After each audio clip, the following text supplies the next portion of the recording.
Bonjour tout le monde, bon dimanche matin, je m'appelle David, je suis un des pasteurs ici à l'église Ecclésias, située au centre-ville de Saint-Jérôme. Bienvenue à tout le monde. Si tu nous visites ce matin par la page Facebook, on veut te souhaiter la bienvenue, on espère vraiment que tu vas aimer le dimanche avec nous ce matin. On commence une nouvelle série, c'est une série qui s'appelle « Dieu est l'Évangile ». C'est basé sur un livre, le livre de John Piper qui porte le même titre. Et c'est une série de 6 messages qui va nous aider à approfondir c'est quoi notre conception de l'Évangile. En fait, qui va nous aider à comprendre, à mieux comprendre, qu'est-ce que la Bible veut dire par Évangile et qu'est-ce que c'est, qu'est-ce que ce n'est pas, c'est quoi les dons, les cadeaux qui viennent avec l'Évangile et qu'est-ce que l'Évangile lui-même. Donc, à travers cette série-là, on va essayer de comprendre un point central qui est souvent oublié, même dans la bouche de plusieurs pasteurs. Mais moi, je me rends compte que souvent, j'ai oublié, j'ai passé à côté à des dizaines, voire des centaines de fois, de parler de l'essentiel de l'Évangile. À savoir que tous les dons, tous les cadeaux, si tu es chrétien, tu sais très bien ce que je veux dire par tous les cadeaux que Dieu nous donne quand on reçoit le Christ dans nos vies, ce sont des moyens de nous approcher de Dieu lui-même, puis de gagner Dieu lui-même par-dessus tout ce qu'il nous donne. Et souvent, on oublie ça, et durant cette série-là, ce qu'on va faire, c'est justement essayer de mieux comprendre comment Jésus est notre bien suprême par-dessus toutes les bénédictions qu'il nous donne une fois qu'on devient chrétien, une fois qu'on a reçu la bonne nouvelle de Jésus dans nos vies. Et pour être honnête, si tu n'as pas de livre, regarde, ce que je vais te dire, c'est qu'on a des livres, nous, ici, en masse, à donner. C'est notre cadeau pour toi. Ce que tu pourrais faire, c'est juste écrire, si tu n'as pas déjà reçu le courriel, juste écrire dans le fil de discussion que tu aimerais avoir un livre. Éric Willem va prendre ça en note et on va s'arranger pour que tu puisses en avoir un. C'est gratuit. C'est un cadeau qu'on a reçu puis on peut en distribuer à plein de monde. Par le fait même, si tu n'as pas de Bible, demande donc un livre et une Bible parce que sans la Bible, le livre va être limité pour toi. Donc, écris dans le fil d'actualité, on prend ton nom, puis on va te contacter sur la manière de te procurer le livre, soit que quelqu'un pourrait venir te le porter et tu pourrais venir le chercher. On verra en temps et lieu. Honnêtement, le titre « Dieu et l'Évangile » me dérangeait, ça me titillait un petit peu, pour être honnête, parce que je trouvais tellement que ça faisait très, très spirituel. Deux concepts un peu vagues. Un concept de Dieu, souvent, on va coller un peu une étiquette sur qu'est-ce qu'on pense que Dieu est. Puis quand on ouvre ça à la lumière de la Bible, on dit, c'est pas juste théologiquement. Dieu n'est pas comme ça si on ouvre la Bible. Et je trouvais qu'on prenait deux concepts assez mal compris souvent, Dieu et l'Évangile, et dire on va faire un livre très, très spirituel qui s'appelle « Dieu est l'Évangile ». Et ça me titillait parce que je me dis, mais est-ce que Dieu vraiment est l'Évangile? C'est quoi l'Évangile? On sait que, comme je disais, on met des étiquettes à Dieu. Souvent, dans mon entourage ou dans mes amis, ou souvent on va entendre, exemple, aux personnes au travers les personnes qui sont spirituelles, on va entendre Dieu est l'univers. Et là, on colle une étiquette à Dieu, Dieu est l'univers, mais à la lumière de la Bible, on se rend compte que c'est pas juste théologiquement. Dieu n'est pas l'univers.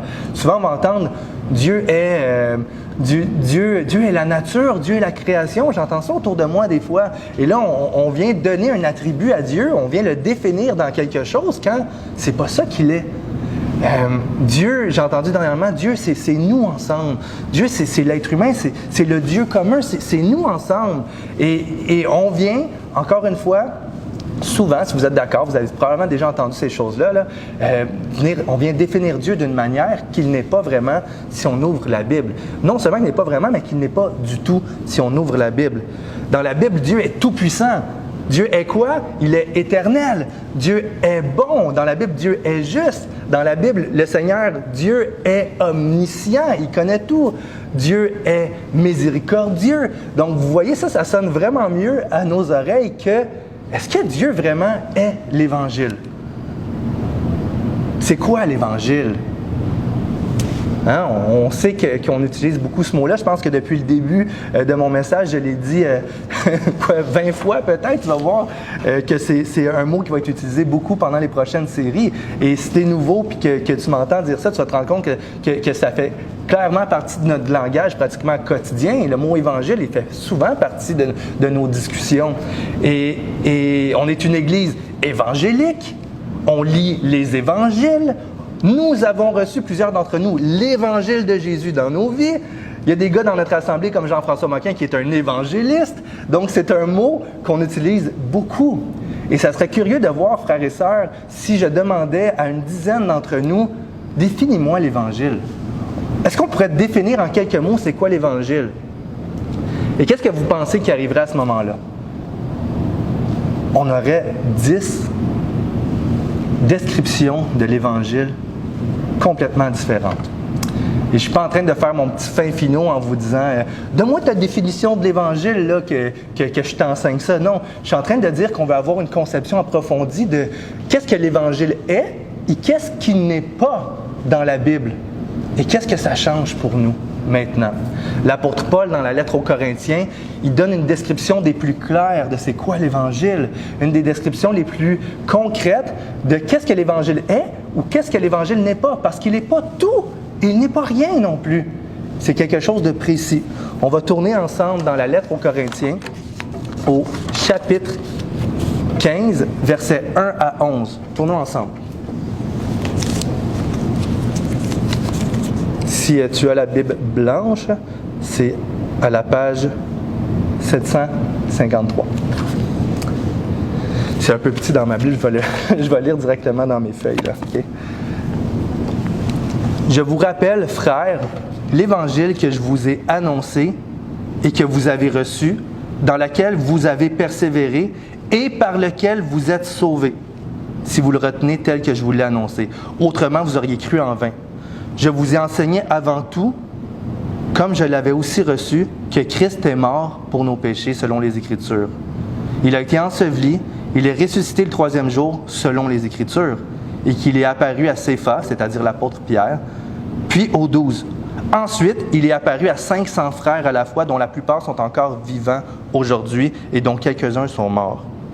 Ensuite, il est apparu à Jacques, puis à tous les apôtres, et après eux tous, il m'est aussi apparu à moi comme à l'avorton, car je suis le moindre des apôtres, je ne suis pas digne d'être appelé apôtre, parce que j'ai persécuté l'Église de Dieu. Par la grâce de Dieu, je suis ce que je suis. Et sa grâce envers moi n'a pas été vaine, loin de là, j'ai travaillé plus qu'eux tous. Mais non pas moi toutefois, mais la grâce de Dieu qui est avec moi. Ainsi donc, que ce soit moi, que ce soit eux, voilà ce que nous prêchons et ce que nous avons cru. Juste avant de décortiquer un petit peu le texte pour voir qu'est-ce que Paul est en train de nous enseigner, j'ai passé à côté de la prière avant d'entrer dans le message, puis j'ai à cœur de le faire maintenant. Donc on va prier ensemble, juste se courber et on va prier ensemble. Seigneur Dieu, merci de ta grâce. Merci Seigneur parce que tu es un Dieu fidèle. Tu es un Dieu qui bénit, qui donne grâce par-dessus grâce. On le voit dans le texte aujourd'hui. Un gars comme Paul qui a persécuté, qui a approuvé des meurtres, qui a été violent, qui a été agressif, qui haïssait l'Église. Seigneur, tu t'es révélé à lui. Et Seigneur, de la même manière, dans un sens, tu te révèles à nous.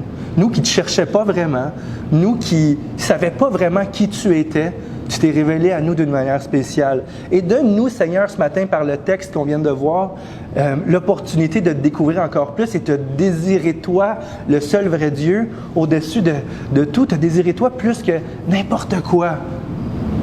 Encore là, c'est par ta grâce, Seigneur, c'est toi qui viens déposer cet amour-là dans nous, c'est toi qui viens ouvrir nos yeux, qui viens ouvrir nos oreilles pour qu'on puisse te contempler. Que cette série-là, Seigneur, dans le livre que tu es, l'Évangile, vienne approfondir notre compréhension de qui tu es, de qui nous sommes. Et comment, Seigneur, on peut te glorifier maintenant au travers nos vies. Donc, Seigneur, c'est dans tes mains. Bénis chacune des personnes qui écoutent présentement. Et enseigne-moi, enseigne-nous par ta parole. Dans le nom de Jésus que je prie. Amen. Donc, si on revient au texte, selon l'apôtre Paul, l'Évangile n'est pas tout et n'est pas rien non plus. Mais il se concrétise dans deux actions très précises que Jésus a faites. La première action qu'on voit dans le texte au verset 3, c'est écrit « Je vous enseignais avant tout ». Je vous enseignais avant tout, comme je l'avais aussi reçu, que Christ est mort pour nos péchés, selon les Écritures. Donc l'Évangile, c'est pas tout. C'est pas rien non plus, c'est quelque chose de précis. Je vous enseignais avant tout que Christ est mort pour nos péchés. L'Évangile pointe premièrement vers la mort du Christ sur la croix pour des pécheurs, ou comme Paul dit, pour nos péchés. L'autre action centrale présente dans le texte d'aujourd'hui, que Paul met l'emphase sur qu'est-ce que l'Évangile, qu'est-ce que ce n'est pas, c'est que Christ est ressuscité d'entre les morts. Donc, 2 points centraux. La mort du Christ sur la croix pour des pécheurs ou pour nos péchés, et la résurrection du Christ pour l'espérance de ceux qui reçoivent le message. Et quelque chose d'assez spécial dans le texte aujourd'hui, c'est que l'apôtre Paul ne se contente pas juste de dire que Christ est ressuscité, mais il vient appuyer son témoignage par le témoignage de centaines de personnes qui ont vu Jésus vivant une fois qu'il est ressuscité.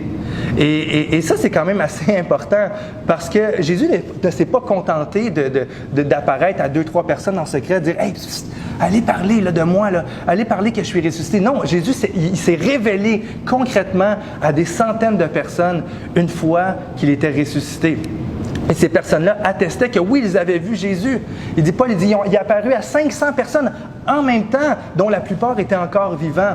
Donc, il y a un aspect de preuve historique qui se trouve ici, où que Jésus s'est révélé pour que les gens puissent savoir concrètement que oui, l'espérance de la résurrection que Jésus offre au travers de l'Évangile, elle est possible, elle est accessible à tous les hommes qui reçoivent ce message-là. Verset 4, c'est écrit « Il a été enseveli et il est ressuscité le 3e jour selon les Écritures. Il est apparu à Cépha, puis aux 12. Ensuite, il est apparu à plus de 500 frères à la fois, dont la plupart sont encore vivants et dont quelques-uns sont morts ensuite. Il est apparu à Jacques, puis aux autres apôtres. Après eux tous, il m'est aussi apparu à moi. » L'Évangile, c'est pas tout. C'est pas rien non plus. L'Évangile se concrétise dans 2 actions précises que Jésus a fait. La mort pour nos péchés, sa résurrection pour notre espérance. Souvent, on peut avoir des raisonnements comme ça. On peut avoir des raisonnements. Moi, j'ai déjà entendu ça. J'ai déjà moi-même dit ces mots-là à quelques reprises. On peut avoir des raisonnements comme ça où on a une conception de l'Évangile. On est mélangé entre qu'est-ce que l'Évangile produit dans nos vies et qu'est-ce qu'elle est vraiment. Et je ne sais pas si vous avez déjà entendu ça, mais moi, j'ai déjà entendu ça. J'ai même déjà dit ça, comme je vous disais, par moi-même. Exemple, on va entendre quelquefois, moi, je prends soin des plus démunis, je prends soin des pauvres et je prêche l'Évangile par mes actes. Je donne aux pauvres, j'ai de la compassion et je ne parle pas, mais je prêche l'Évangile par mes actes. On entend souvent ça, me semble. Et le texte ici de Paul est en train de nuancer qu'est-ce que l'Évangile. L'Évangile que je vous ai annoncé, que vous avez reçu et qui vous sauve, par lequel vous êtes sauvés si vous le retenez ferme. L'Évangile, c'est la mort sur la croix et la résurrection de Jésus. Et c'est là qu'il ne faut pas se mélanger avec tout ce qui découle de l'Évangile, toutes les bénédictions, les fruits qui découlent, qui viennent sur nous, l'amour de notre prochain, l'amour de Dieu, la compassion. Je vais en dire un paquet tantôt un petit peu plus loin dans mon message d'aujourd'hui, mais ce qui découle de l'Évangile n'est pas nécessairement l'Évangile lui-même. Et pour revenir à mon exemple, je prêche l'Évangile, exemple en prenant soin des plus démunis.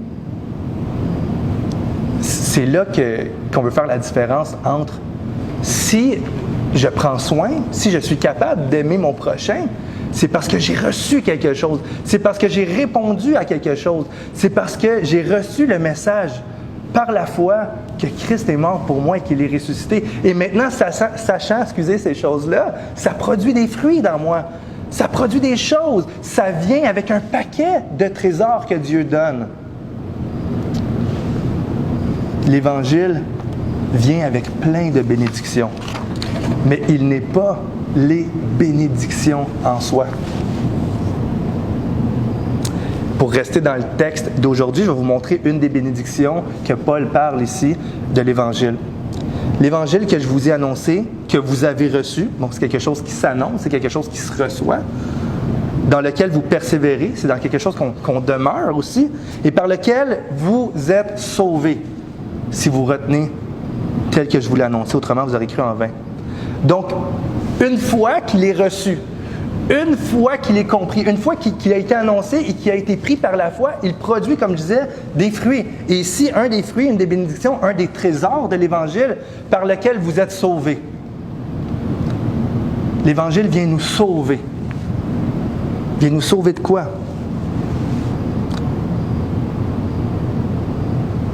On a vu ce matin qu'il nous sauve, oui, certainement, de nos péchés. Hein? Il nous sauve du jugement de Dieu. L'Évangile par lequel vous êtes sauvés de vos péchés. L'Évangile nous sauve de la mort éternelle. Hein? On voit Jésus est ressuscité, mais dans le texte d'aujourd'hui, 3 jours, il est ressuscité et il est apparu pour pouvoir dire aux autres qu'il est le prince de la vie, qu'il est celui qui a le pouvoir de nous ressusciter, qui est celui qui offre la résurrection à tous ceux qui croient. Donc, il vient nous sauver de la mort éternelle, cet évangile-là. Il vient nous sauver du jugement de Dieu. Jésus ayant pris sur lui les péchés qui étaient à nous, il n'y a plus de condamnation pour nous. Romains 8, c'est écrit, il n'y a donc aucune condamnation pour tous ceux qui sont en Jésus-Christ. Il vient nous sauver du jugement de Dieu. Il vient nous sauver de la condamnation éternelle. L'Évangile par lequel vous êtes sauvés. Dieu remplace, à travers l'Évangile, hein, il remplace au travers l'Évangile le jugement éternel par le pardon éternel. Il remplace la mort éternelle. Qui a le pouvoir maintenant de donner la vie à un être cher qui est décédé pour toi ou te redonner la vie? Il remplace la mort éternelle par la vie éternelle. Il remplace notre corps brisé, malade, angoissé, assujetti à la fatigue, aux maladies, à la souffrance. Il remplace notre corps brisé par un corps glorifié qui ne connaîtra jamais la maladie, les peines d'amour. Je ne sais pas si tu as déjà vécu ça, l'angoisse, la tristesse, la dépression. À travers l'Évangile de Jésus, Dieu fait découler plein de beaux cadeaux, de grandes bénédictions pour tous ceux qui se tournent vers lui pour le recevoir. Toutes ces choses que je viens de dire, c'est limité. Là. Je pourrais aller plus loin, de dire que Dieu nous adopte comme enfants. Dieu nous donne un nom préférable à celle de fils et de filles. Dieu a une place privilégiée dans son royaume pour nous. Et je pourrais en continuer. On pourrait tout regarder les bénédictions qui découlent du fait que Jésus est mort et qu'il est ressuscité pour nous. Qui d'entre nous, s'il perd quelque chose de précieux, quelque chose qui a de la valeur, quelque chose qui est cher à son cœur, qui d'entre nous ne va pas passer son temps à le chercher jusqu'à temps qu'on l'ait trouvé? Hein? Pauvre ma femme, elle me voit à peu près 200 fois par année chercher mon portefeuille tout le temps. Je le perds à tout bout de champ. Et là, je le cherche. Et là, elle me voit perdre mon temps à chercher parce que c'est précieux, là. Tout le trouble d'essayer de refaire faire tes cartes, s'il y avait de l'argent dedans en plus, c'est précieux, tu veux le chercher. Qui d'entre nous, si on perd notre portefeuille ou perd quelque chose d'important, on ne va pas repasser par où on a passé pour essayer de le trouver? Comme je vous dis, demandez à ma femme, elle va vous dire « Ah, il est pathétique, il cherche son portefeuille, il perd son temps.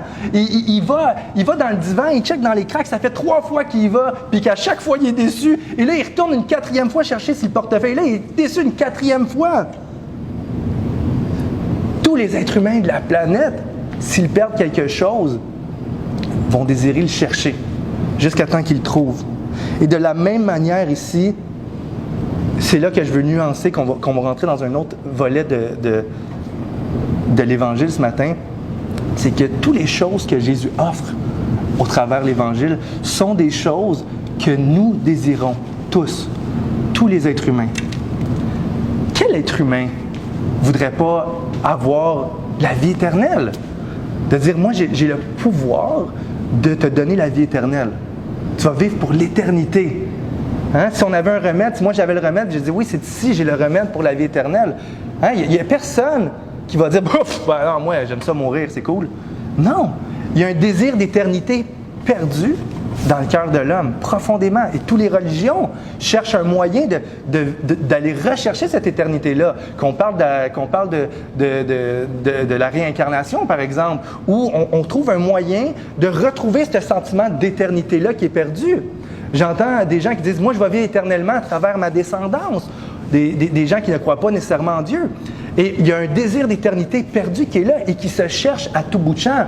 Et Jésus est celui qui dit « Moi, je suis celui qui peut te donner l'éternité ». Donc ça commence à attirer notre oreille pour plusieurs personnes. Ça commence à nous parler. Qui ne voudrait pas avoir un corps qui serait jamais malade?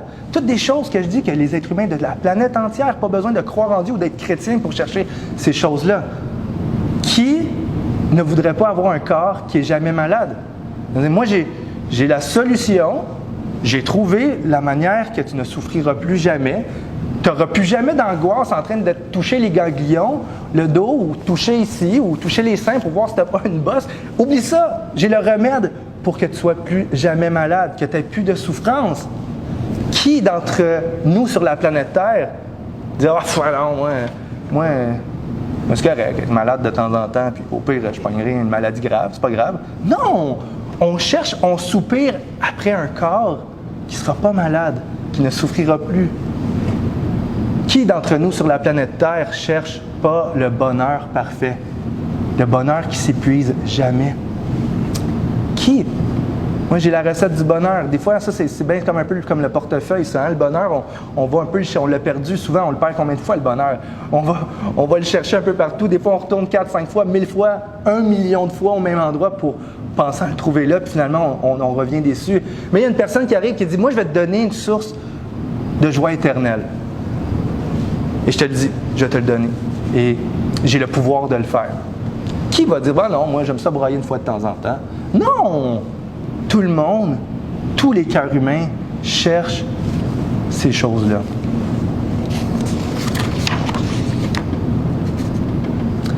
Et une des grosses erreurs qu'on fait souvent, moi comme pasteur, combien de fois j'ai enseigné des choses qui étaient, nous comme chrétiens, une des grosses erreurs qu'on fait, c'est de remplacer ces bénédictions-là, qui sont secondaires, en fait, au travers l'Évangile, pour les mettre au premier rang.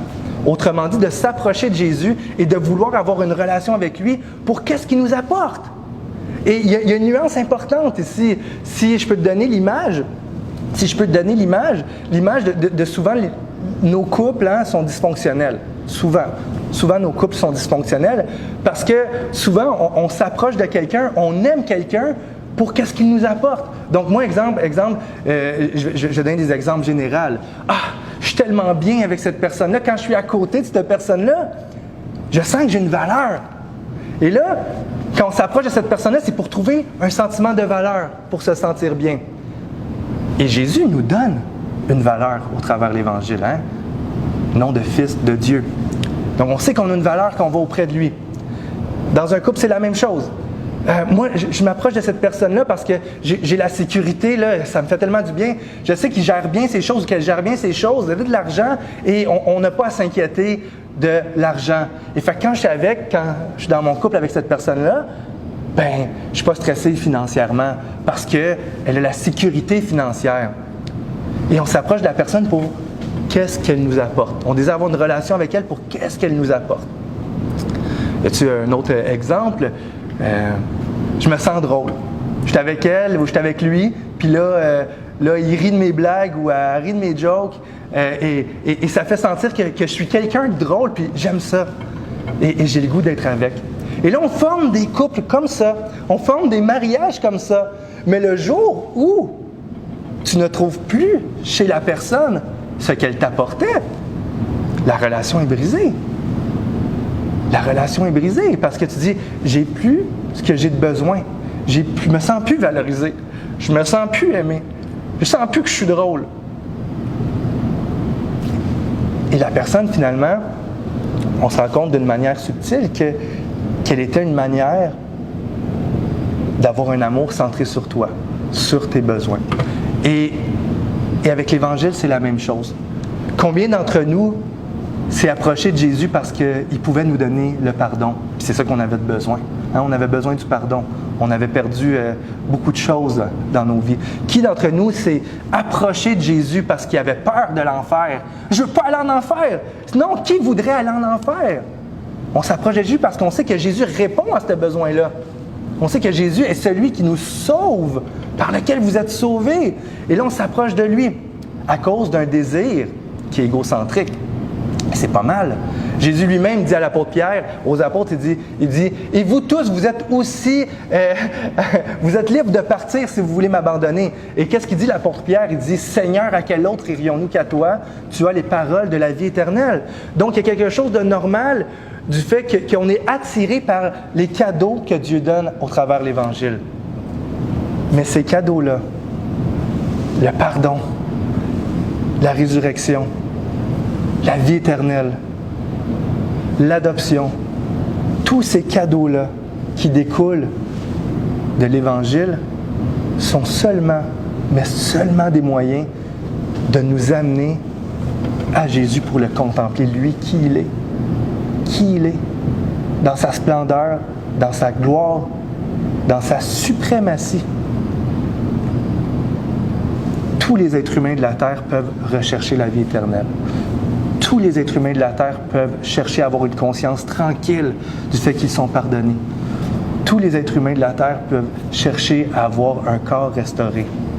Il y a une chose que personne ne peut faire si ce n'était pas de l'Évangile, c'est de s'approcher de Jésus et de le contempler tel qu'il est, indépendamment de tout ce qu'il nous a donné. Je me rappelle, j'ai fait souvent les dîners poutine. Je ne sais pas si tu as déjà assisté à ça quand on avait le droit d'être ouvert. Là. Et je me rappelle à quel point je prêchais Jésus comme étant, oui, la réponse de Dieu à notre monde brisé. Et là, j'expliquais justement comment que les bénédictions qui viennent avec la vie chrétienne, les bénédictions, hey, il va te donner une valeur, il est mort pour toi, il t'a tellement aimé qu'il a donné sa vie, toutes des choses vraies. Et finalement, que je relisais mes textes de dîner poutine, je me rendais compte que je passais à côté l'essentiel du message de l'Évangile.